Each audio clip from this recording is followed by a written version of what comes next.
Welcome back to In the Outside with Vincent Ramirez. Previously on part one of my interview with Tina Strawn. My dad was a preacher and my mom was a teacher. My life was either at school or it was at church. I was a happy kid. I was happy and I thought everything in the world was great, and I really thought that everybody in the world was like me. Got married at an early age and was still very much entrenched in the church and religion. Two friends that actually had so much to do with helping me begin to accept and embrace who I am as a queer woman. They gave me a book called Stranger at the Gate by Mel White. And now, part two of my interview with Tina Strawn. Yeah, that's fascinating. It's interesting you mentioned a book. I don't know who I was talking with the other day, but for me, it was a human sexuality book. It was a course I took in college, and it talks about, everything. And it really opened my mind up to kind of allow me to take my own steps forward. How did you approach it at that point, now that you're recognizing that this is who you are? It definitely happened in phases, and I like to joke that I was the last person to know. Because, like I said, when I got divorced, I kind of set out intentionally to figure out what this was inside of me that I was so curious about. What is this thing that I have with women? Let me just figure this out, and I'll start dating women and see what that's all about. Mm-hmm. My intention, though, was simply to explore it so that I could put it to rest, right? Okay. So I could have closure with it, is what I thought. I thought, at best or worst, I would just find that, okay, I'm attracted to women and maybe I'm what they call bisexual, and okay. But I definitely will say I loved my husband. We were married for 11 years, and there was a lot of good that was a part of that marriage, and I don't regret marrying him. I was attracted to him, and I loved him for many, many years. And when we got divorced, and like I said, I set out to date women, that was definitely harder, easier said than done, because it wasn't just like, I'm going to decide and I'm going to wake up one morning and walk out and women are going to ask me out on dates. That's not how it happened at all. So what wound up happening is I actually started dating a guy after I got divorced, and then interspersed in there were women. So, for me, and that's kind of why I say I was the last to know, because at the point where I had already been seeing women, I wasn't acknowledging to myself that this is really who I was. I was just saying, I'm just having a good time, just having fun. It's not a big deal. Yeah. I just, it just is very, very, it was very, very simple. And I didn't want to attach a title to it or a name or a label. Yeah. So I like I said, I think my friends saw the writing on the wall and they saw what was coming. So I was, I think, again, I was the last one to be able to say that, wow, this is more than just me wanting or liking women a little bit. So it was a journey for me, definitely, I would say, over the course of a couple of years before I finally stopped dating anyone and saying, let me really do some soul searching. Let me really ask myself some hard questions. I remember one time, and if this is too graphic, then you're welcome to remove it. Okay. I remember having sex with my boyfriend at the time and finishing that and saying, wow, if I never see another dick in my life, I will be just fine. And then my next thought was, wow, I am a woman in her early 30s. That does not sound like a thought that a healthy hetero woman has, right? Yeah. That shook me up. That made me go, do I really mean that? Number one, do I really feel like I could, if I never see another dick, I'm going to be like, and I did. So that kind of started my process where I didn't date for a while after that. Seriously, I kind of just, again, evaluated my relationships, and I started to say, okay, who am I most, and I'm sure everybody's journey is not as I'm being super analytical, not as analytical as mine, but I Mm. definitely took time to say, okay, let me think about my relationships with men. What have they Right. been like?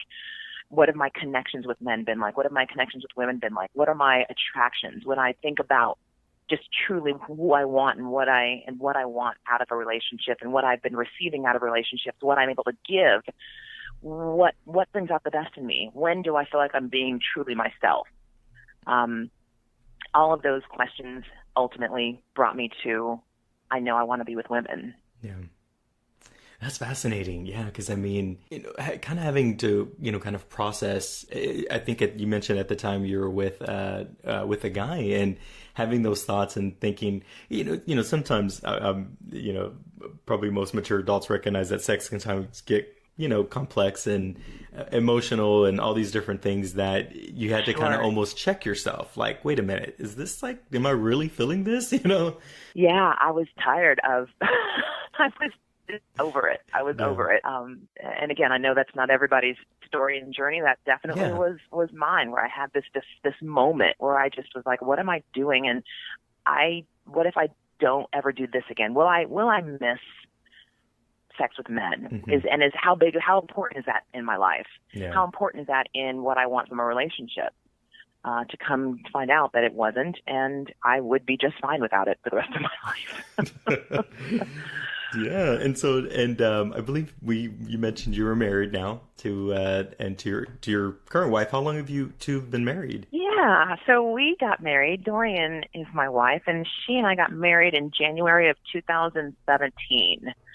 So it's been a little over a year. I guess we're at the year and a half mark, but we've been together for almost 6 years. Oh wow, okay, wow, 6 years together. That's amazing. Now, prior to I guess being involved with Dorian, had you already come out to family? I know you mentioned you had talked to some friends kind of over the course of time, but prior to your relationship with Dorian, was it, hey family, I got some news to break to you type of thing, or? Yeah, fortunately, I did come out to my family before Dorian came into the picture, and it was important to me. So it was kind of during that time when I was like, let me stop and evaluate who I am and what I truly want. What's going to allow me to live my life at my maximum capacity, my happiest, right? Hmm. That was when I got to the end of that journey. That pretty quickly I told my kids, and they were the first ones in my family that I told, because they were the most important people to me. Hmm. And by that point, I had had some, I won't say relationships, but I had seen some women, had some experiences with women Hmm. prior to this, and I just was I had two concerns. One, I didn't want my kids to hear anything about me and another woman from someone else. And two, I wanted to be able to come out to my kids with there not being another person attached to that. So I Yeah. didn't want to introduce this concept to them, along with having them try to get used to a woman in my life. So when I told them I was very much single, very much on my own, I was starting to see a woman at the time, but she wasn't, the relationship had not developed to a point where it was something to tell my kids about, right? Yeah. So, I told my kids, and I think probably within that first year I would tell my father, Okay. which was a difficult conversation. And during that first year is when I would gradually start to come out in my personal and professional relationships. Okay. So as that progression happened and everything, so you, when you mentioned the professional side of things, were you already? I mean, I guess you mentioned at that point, were you already involved with Dorian, or was it still at that kind of figuring things out phase, or? Oh no, Dorian didn't come into the picture until I guess a year or two later. Okay. So, but professionally, that's when I was at Lifetime in Houston. Okay. And I was a regional manager, and then I also was the local coordinator for one of the gyms in Houston. Mm-hmm. And so I had been there already for a couple of years. So I remember the first time that I said that I shared with anybody that I was dating a woman that was in more of a professional circle, right? As not someone that wasn't a personal friend. It was during my yoga teacher training, actually. I was in yoga teacher training, my 200-hour training, and one of the other students in the program with me, this guy, we were driving somewhere, maybe to get something to eat, and I think I told him about a date that I had with this woman, and I really liked her. But I remember I was so nervous, like I had decided I wanted to start talking about the fact that there was a woman in my life at this time, and I wanted to talk about it, and I wanted to kind of put it out there. Yeah. But I was so scared and so nervous, and I didn't know how or when, but I knew I wanted to. So I will never forget that when I said to him, I tried to make it come off casually. I don't know if that's how it actually came across, but I tried. And when I mentioned to him about this date I had with this woman that I really liked, his reaction was a non-reaction. And that was really cool for me because it wasn't like the world didn't stop and the sky didn't fall and everything just kept moving. And there was like, he didn't skip a beat. It was like no big deal. So over the course of the next year, I would start to have little conversations like that. And each time I did, and every time I would voice something about me liking a woman or being with a woman, I would feel that much stronger, that much more confident, and just, I'd feel brave, and I'd have this relief that I would feel because it was me speaking my truth. Yeah, I could completely relate to that. It's so important to be able to feel like yourself, not only at home, but in the place that you work. And I can only imagine that, working, I think in Houston, probably a little bit more of a liberal city, but other parts of Texas, you would definitely be probably second guessing your decision to be out and open in a workplace, or for any other company for that matter, I should say. So I can completely relate to you on that level. If you don't mind, I want to take it back a moment. You mentioned that when you talked with your father, that was really difficult. You mentioned that you're kind of, I think, had broken away from the religion, or that maybe he was doing something a little different. Was he still a preacher at that point? No, he wasn't. So I have a very complicated and dysfunctional relationship with my father. Okay. When my father hasn't actually not been a preacher in many, many, many years. So the answer to your question is no, he was not a preacher still when I came out. However, he perhaps in many ways is more religious now than he ever has been. He is quite an eccentric. He's just as far as you can go. Okay. So with that said, at the time when I told him, his response was, surprising to me in that it was, he will always love me. But of course he can't accept my lifestyle because it's sinful. And I definitely went into that conversation with him knowing that was what I knew, that he was going to not agree with my coming out. And that was very clear to me. But what I didn't expect is that he was so loving in that conversation. And he just, reiterated nothing I could ever do could make him not love me. And we would eventually have more conversations after that initial one, of course. And those conversations were along the lines of, well, I'm never going to meet any woman that you're dating, and I'll never come to your house. And, so he started to draw lines and draw these boundaries very quickly. And I was, okay, that's fine. Yeah. I accepted that. But he still wanted to have a relationship with me, so I was happy with that. Even to the point where when Dorian entered my life a few years later, he eventually would not only meet her and come to love her, he actually wanted to live with us on several occasions. Oh, wow. He was actually came and stayed with us for a couple of weeks at one point. And our home was so pleasant and happy and peaceful, he didn't want to leave. And he even brought it up, a few years later, that he wanted to live with us. So now, mind you, I was never open to that. So that never happened. You're like, I love you, Dad, but I don't want to live with you. Exactly. So that was never an option for me. But I just say all that to say, he changed his perspective, never coming around to, always stating that he felt like it was wrong and sinful and that he prayed for both of our repentance every day. And yet he wanted to be around us so much. And he came to really care about Dorian, which I thought was best case scenario, right? It was awesome. And however, more recently, that has changed completely.